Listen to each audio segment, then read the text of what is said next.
Mr. President, distinguished senators, the first business of the day. Distinguished Senator Cyril, you may wish to approach the chair.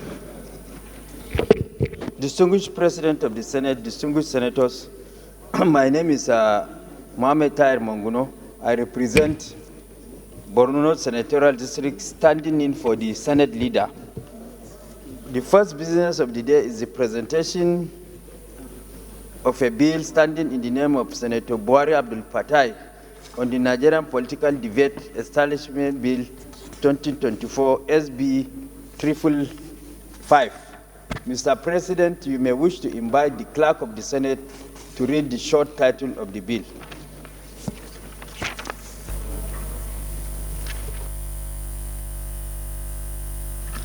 Clerk of the Senate.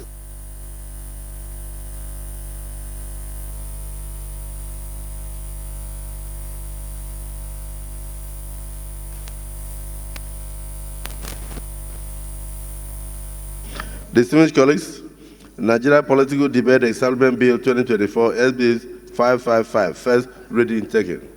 Leader of the Senate. It looks like in your state the results were announced while people were voting. Thank you, Mr. President. Buhari Abdufatah, Oyo North. Mr. President, shortly before we left for break, this discussion came up. And I remember that day, some of us were saying we should take the election to INEC, and you made a proposal that day that we should have another body entirely that will be in charge of local government. Immediately after that, your suggestion, about 9 days later, Supreme Court ruled that money or the fund of local government should go directly to the local government. Some states accepted, some disagreed. That was the time all of them were now rushing to conduct local government election. And before the election or the selection, they will call out the meeting of all the local government chairmen that, look, I'm putting you there. This is what you are going to do. This is what you are going to do. My suggestion, Mr. President, for that law or the judgment of the Supreme Court to work, since we know we needed governors, the best way to do it is that now the money goes directly to them. The anti-graft should monitor that money for the first 3-4 months, pick some of the local government chairmen that divide the money, and then by the time they talk and allow the law to take its course, that what did you use the money for? That alone will scare away some of the governors, some of their principals that, look, I don't want to allow the local government. But in as much that there's no punitive measure, they will continue to impose the chairman, and they will still get a way around it to be able to siphon the money. All these things about local government elections, about local government fund. It's not the election. You are lucky. Out of 31 states, you are giving one local government, number 3 citizen. Okay? And then you are representing 13 local government or 12 local government senatorial. So it's very uncommon because nobody will get it. Very uncommon. You will get one single councillor, talk less of getting a local government chairman. So maybe the magnanimity of your governor, that was why I said, let me just pity this man. Unlike Abamoro, that they didn't give him anything. Even in my own state, in front of my house, I lost. In front of my house, 13, I'm representing 13 local government. In front of my house, local government election, I lost. The same place I won just about a year ago. It's normal, that's what they do. But the moment there's the target on that fund and there's control, they will relax. That is the time, like the former SP said, yourself, the Speaker, and the leadership of the National Assembly have to talk to the President. We are talking about the country. We're not talking about any individual. And the moment we continue this way, we'll just become a laughing stock. Thank you very much, Mr. President. Well, to be honest, I was very interested in what you would say, because one of the allegations we had was that in Oyo State, it was 100%. All councillors PDP. All chairmen, PDP. The governor, PDP. Deputy governor, PDP. And yet, you have senators from there who are APC. 3 senators who won elections. They won their elections just a year ago, APC. So all of a sudden, APC vanquished. And everything became PDP, PDP, PDP, PDP. Even in Rivers State, I understand that the PDP there, due to controversies, withdrew. And then the governor picked another party called, is it APP or so? And then they returned 99% APP. So it means that even if the governor picks OON, the entire state will go OON. So it's, as much as it might sound funny, it is a major source of concern to this National Assembly and the future of democracy at that level. When I was a governor, you asked me what happened in my state. I did local government elections twice. And I remember one of the local governments, even when we did not seem to have opposition then, I think it was either the Kono local government, and NPP chairman won alongside many councillors. And I was surprised when they called me to ask me, sir, we have a tragedy in 2 local governments out of 31. And I was in Abuja. I said, what is that? They said, these people have won. Oh. So I said, so what do you say? That stakeholders are shouting that it can't happen. Don't announce. I told the chairman, I said, go ahead and announce. Those are the winners. So, of course, I was attacked that I was weak. Why would I announce those things? Well, to be honest with you, it's not everybody that will not know that there is tomorrow. I know that Senator Adams Oshomole is itching to talk because in his state, in Edo State, I think the governor is it PDP? The governor is PDP. I may not have much respect for democracy and rule of law. In fact, the governor of Edo State, I think his name is Obaseki, he has run the state with either 1/3 of members of the House of Assembly, to the shame of democracy, for almost 4 years. People that were elected were not sworn into office.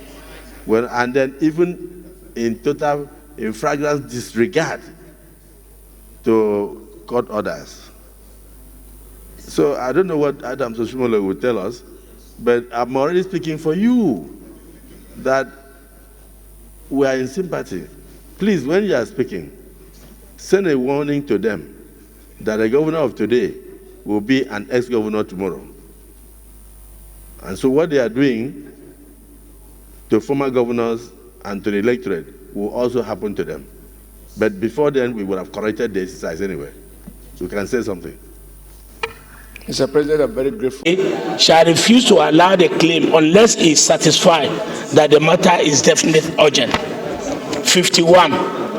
Notice shall not be dispensed with the case of a motion or respect of any other proceeding or for which notice is required except with the consent of the President of the Senate and general assent of the Senator present. Mr.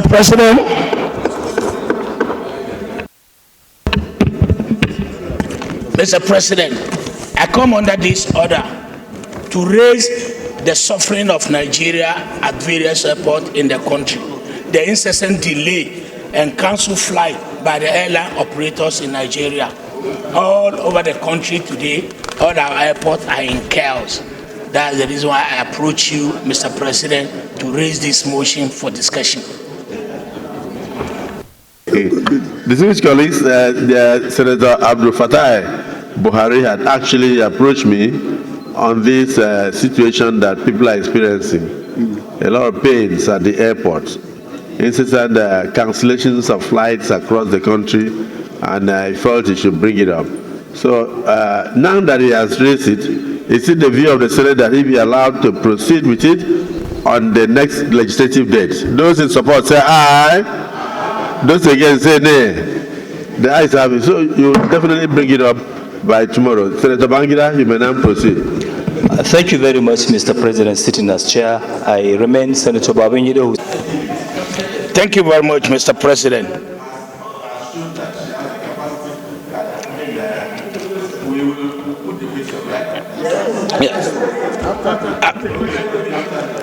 Thank you, Mr. President. Buhari Abdufatah. I was eager to talk because I chair the industry committee at the 8th Assembly.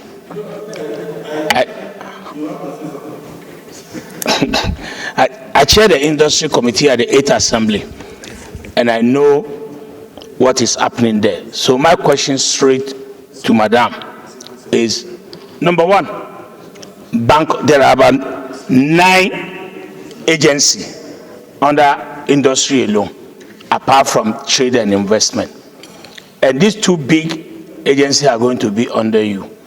And if you see Bank of Industry, they concentrate only on the big industry. What are you going to do to help Nigerians who are just coming up that needed only small amount for their business to strive?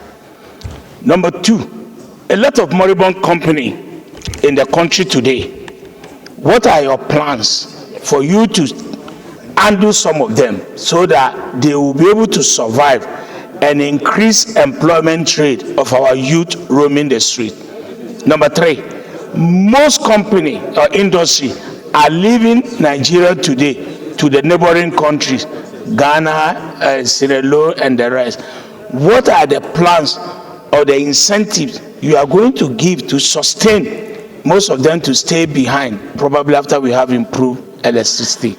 And then lastly, what is the encouragement they are going to give our local industry to export whatever they are producing here in order for us to get more foreign exchange to sustain and help our own economy? Thank you, Mr. President.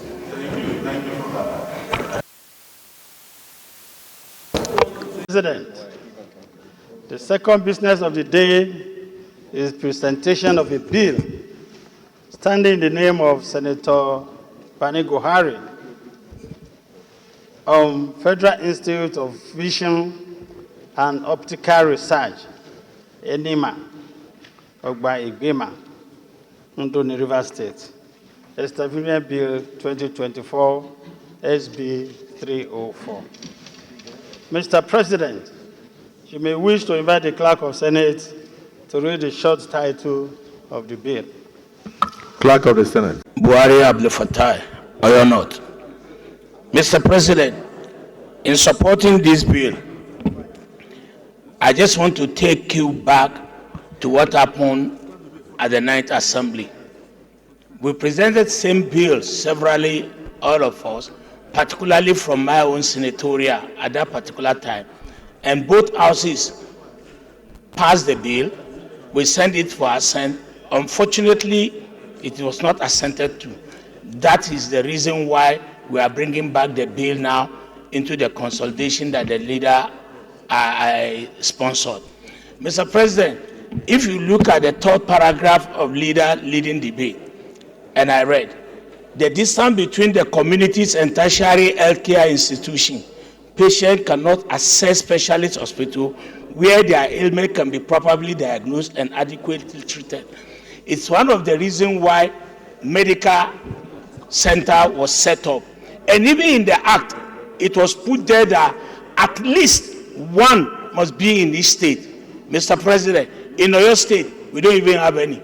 I can even see my colleague now asking for the second time for Kogi. For the second one for Kogi. We don't even have any, Mr. President. And we are appealing that by the time the president is signing, he will be able to give us one in Oyo State. And you don't have one in your place?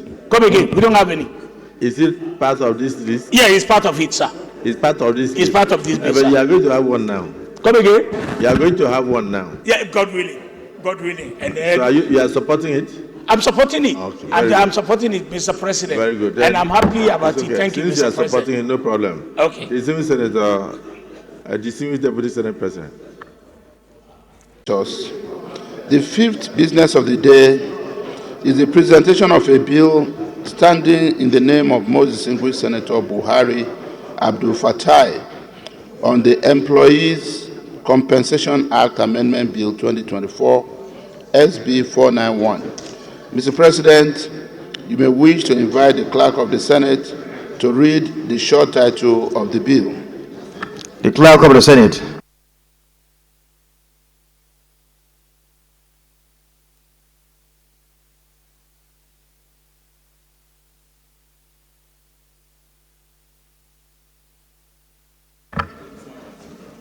Employees Compensation Act Amendment Bill 2024, first reading taken. The Leader of the Senate. Buhari Abdufatah on the Federal Medical Center Act Amendment Bill 2023, SB 198. Mr. President, you may wish to invite the Clerk of Senate to read the short title of the bill. The Clerk of the Senate. Mr. President, distinguished senators, Federal Medical Center Act Amendment Bill 2023, SB 198, first reading. Federal Medical Center Act Amendment Bill 2023, SB 198, first reading taken. The Senate Leader.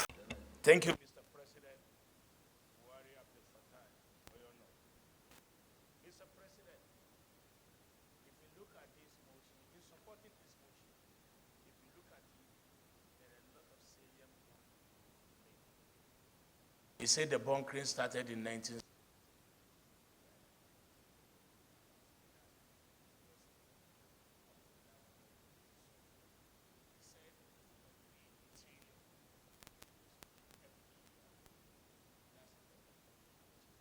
Of Nigeria. The biggest problem we have in this country, Mr. President, is punitive measure. All these things, there are a lot to it. A colleague of mine now was contributing. He even said at his backyard, he has been arresting people who are bunkering, doing bunkering at his backyard. But nothing has happened. There have not been any punitive measure. And the moment we continue like this, it will just be go day in, day out, it become a lucrative business because nobody is being punished for it. And if we said we don't know, like the sponsor of the motion said, that if you look at the third paragraph, it says further note that statistical data which has been reported over the years, even till date, have shown that pipeline vandalism, oil bunkering have brought Nigeria into serious socio-economic problems. This is true. I remember every year, there's no single year, there's no motion from Niger Delta about oil bunkering. We set up a committee. We have this adult committee. Still, as we are talking now, Mr. President, there's a special committee in the House of Rep on the same issue, bunkering. At the end of the day, nothing happened.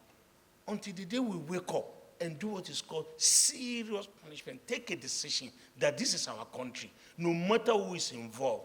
The moment you take that decision, people will sit up.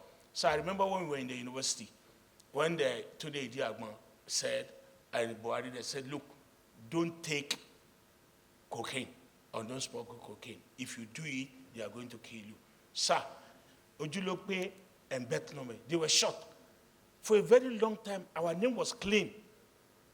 Our name was a very, very clean name on the map of the world. But when you look at it now, people laugh at us that you have everything. Day in, day out on the social media, they will say, you guys that have everything that you don't know what to do.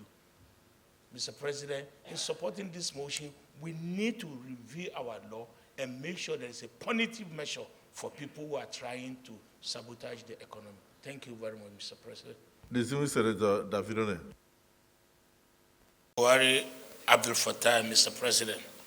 Mr. President, in supporting this motion, one of the problems we would have said we are going to have, the mover of the motion has said it, in most cases, when the state governor decided that, look, we are going to put some certain facilities on ground, it helps, because upgrading airport, every state will be asking for. As of today, we have Ibadan, we have Ilorin. They always operate only Hajj operation when the time comes. But if you are able to put the facility, like he rightly said, to do everything beforehand, by the time the inspection team comes, you might have done more than 50% of the job.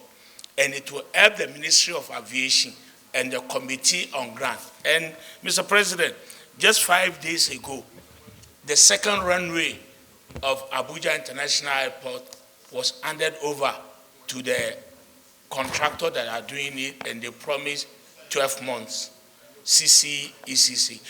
Mr. President, the truth and the fact is that if the state governors are helping the aviation industry, it will be easier to be able to meet up to the standard level. Having international airport is not difficult, but maintaining it to reach the level of the standard, because if you decided that today we are going to upgrade Maiduguri, which is already an international airport, what they are saying is that other international carriers will come and inspect the airport. Do they have the facility like Kano, like Lagos, like Abuja? These are the things that can help. But since the move of the motion... Senator Buhari, 1 second remaining.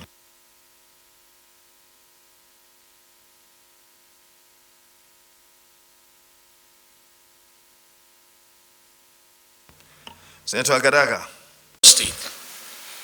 Mr. President, the young man standing before you, we served together, myself, Senator Yunus Akintunde, and Sharafa. Yunus Akintunde was Commissioner for Works. He was Commissioner for Finance. I was Commissioner for Local Government and Chief Tax Affairs. At that time, when we were serving, the IGR of the state was very, very, very low. At the time, our IGR was less than 1 billion. By the time we finished our tenure, the IGR was more than 3-point-something billion. We were not borrowing at all, and we were able to take our situation, or your state at that time, where we ought to be. He did very well, and he's a go-getter. I always call him young but mighty. And when the president appointed him as the SA, that I said, okay, this guy should be taken somewhere where he will be able to do a very good work and excel. So I was not surprised eventually when he emerged. Senator Adam Shimole said something that is impressed with his CV, but I was talking about character. Mr. Distinguished colleague, we can attest to his character. If somebody has done Commissioner for Finance, and after that is not parading EFCC or ICPC, you can see that that alone attests to his character. Thank you very much, Mr. President.